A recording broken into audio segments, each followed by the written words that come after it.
Palamuru Rangareddy project పూర్తి చేయకుండా కేసీఆర్ 10 ఏళ్లుగా ఉమ్మడి మహబూబ్ నగర్ ప్రజలకు అన్యాయం చేశారని నారాయణపేట ఎమ్మెల్యే పర్ణికారెడ్డి అన్నారు. మహబూబ్ నగర్ ఎంపీగా పోటీ చేయాలని వంశీచంద్ రెడ్డి విసిరిన సవాల్ను కేసీఆర్ స్వీకరించాలని డిమాండ్ చేశారు. పాలమూరు రంగారెడ్డి ప్రాజెక్టు సందర్శనకు రేపు వెళ్తున్నామని, కేసీఆర్ చేసిన అన్యాయాన్ని ప్రజలకు వివరిస్తామని అంటున్న నారాయణపేట ఎమ్మెల్యే చిట్టం పర్ణికారెడ్డితో మా ప్రతినిధి రాజు ఫేస్ టు ఫేస్. రాజకీయాలు నీటి చుట్టూ తిరుగుతూ ఉన్నాయి. ప్రస్తుతం ఒకవైపు మేడిగడ్డ పర్యటనకు రేపు బీఆర్ఎస్ పిలుపునిస్తే, అదే సమయంలో పాలమూరు సందర్శనకు కాంగ్రెస్ వెళ్తుంది అనేటటువంటి పరిస్థితి అయితే ఉంది. ప్రస్తుతం మనతో పాటు నారాయణపేట ఎమ్మెల్యే చిట్టం పర్ణికారెడ్డి గారు ఉన్నారు. మేడం, చెప్పండి, ఏంటి పాలమూరుకు జరిగినటువంటి అన్యాయం? కేసీఆర్ ఎందుకు ఈ ప్రాజెక్టును నిర్లక్ష్యం చేశారని మీరు భావిస్తున్నారు? బేసిక్గా దక్షిణ తెలంగాణనే నిర్లక్ష్యం చేశానండి. పాలమూరు రంగారెడ్డి అని పేరు పెట్టారు, 3 yearsలో ఫినిష్ చేస్తా అన్నారు. ఇప్పటి వరకు అయితే ఫినిష్ చేయలేదండి.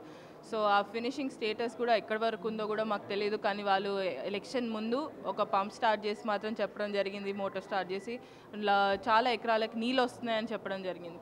సో అవి ఎక్కడి వరకు వచ్చాయి, నీళ్ళు ఎక్కడి వరకు వచ్చాయనేది చూడడానికి వెళ్తున్నామండి.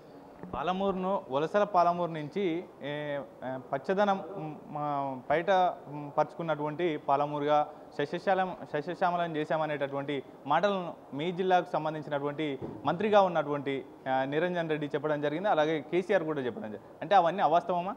ఒకటండి, ఇప్పుడు మీరు వస్తే స్పెసిఫిక్గా నారాయణపేటకి రండి, నేను మిమ్మల్ని అందరినీ రమ్మంటాను. నారాయణపేటకి రండి, నారాయణపేటకి వచ్చి చూడండి, అసలు పచ్చ పొలాలు ఎక్కడ కనిపిస్తున్నాయో చూడమనండి. ఎందుకంటే నేనైతే నాకు లిటరలీ చూడాలని ఉంది. మా నారాయణపేటలో పచ్చ పొలాలు అయితే నాకు నిజంగా చూడాలని ఉంది. ఎందుకంటే దామరగిద్ద మండలంకి వెళ్తే అయితే మీకు నిజంగా ఇప్పుడు కూడా ఎడారిలాగా కనిపిస్తుంది. పార్ట్ ఆఫ్ మా నారాయణపేట మండల్ కూడా అట్లనే కనిపిస్తుంది మీకు. సో ఎవ్రీ మండల్కి వచ్చేసరికి ఆ ఎడారి అనేది ఇంకా ఇప్పటి వరకు కూడా ఉంది. అక్కడ నీళ్ళు సరిగ్గా రావు, నీళ్ళు సరిగ్గా ఉండవు, తాగడానికి నీళ్ళు ఉండవు, సాగునీరు ఉండదు. సో వలసలు ఆపామని వాళ్ళు చెప్తారు, కానీ వలసలు అయితే ఆగలేదండి. వాళ్ళు ఎక్కడ వలసలు ఆపారో నాకైతే అర్థం కావట్లేదు. ఎందుకంటే వలసలు పోయిన వాళ్ళకి బస్సు మాత్రం ఆపారు కానీ వలసలు అయితే ఆగలేదండి. కానీ మొన్న ఏదైతే నారాయణపేట కొడంగల్ లిఫ్ట్ ఇరిగేషన్ ద్వారా ఏదైతే ఫౌండేషన్ వేసామో దాని తర్వాత చాలా కాల్స్ వచ్చాయి. చాలామంది మేము మళ్ళీ వచ్చి మా పనులు చేసుకుంటాం, తప్పకుండా అగ్రికల్చర్ అనేది ముందుకు తీసుకెళ్తాం, వలసలు అనేటివి కూడా మేము వాపస్ వచ్చేస్తాం మన ఊరికి అన్న దీంట్లో ఉన్నారు. ఈ ప్రాజెక్ట్ ద్వారా అయితే తప్పకుండా వలసలు ఆగి జనాలందరూ కూడా వాపస్ రాబోతున్నారండి. మేడం, ఫైనల్గా చెప్పండి, ఒకవైపు బీఆర్ఎస్ మేడిగడ్డ పర్యటనకు వెళ్తూ ఉంది, మరోవైపు కాంగ్రెస్ ఇటు పాలమూరు ప్రాజెక్టు సందర్శనకు వెళ్తారు. ఏంటి, ప్రజలను డైవర్ట్ చేసేందుకైనా నిజాలు ఏంటి, అసలు వాస్తవాలు? మీరు పిలిచినప్పుడేమో బీఆర్ఎస్ హాజరు కాలేదు, రేపు వాళ్ళు పెట్టుకున్న టైంకే మీరు కూడా పాలమూరుకు వెళ్తూ ఉన్నారు. ఎందుకు ప్రజలను డైవర్ట్ చేయాలని ఈ రాజకీయాలు చేస్తూ ఉన్నారా ఏంటి? అండి, మేము ప్రజలను డైవర్ట్ చేయాలనుకుంటే ప్రజలు డైవర్ట్ కారండి. ప్రజలు చాలా ఇప్పటికీ చాలా తెలివిగలవాళ్ళు, వాళ్ళకి తెలుసు మేము ఏది చేసినా కూడా ప్రజలకు చూపించడానికి చేస్తున్నామండి. ఇప్పుడు ముందు నుంచి కూడా మాట ఇచ్చాం, ట్రాన్స్పరెంట్గా ఉంటాం, ట్రాన్స్పరెంట్ గవర్నమెంట్గా ఉంటామని. ప్రతిదీ కూడా లెక్కలతో సహా వాళ్ళకి చూపించడం జరుగుతుంది. వాళ్ళు కూడా అర్థం చేసుకుంటున్నారు ఒక్కొక్కటి. ఇప్పుడు పాలమూరు రంగారెడ్డి మొన్న కూడా వాళ్ళు ఊకే పేరు తీస్తున్నారు కాబట్టి ఇప్పుడు మళ్ళీ పాలమూరు రంగారెడ్డి అనేది పర్యటన మేము కూడా పెట్టుకున్నాము.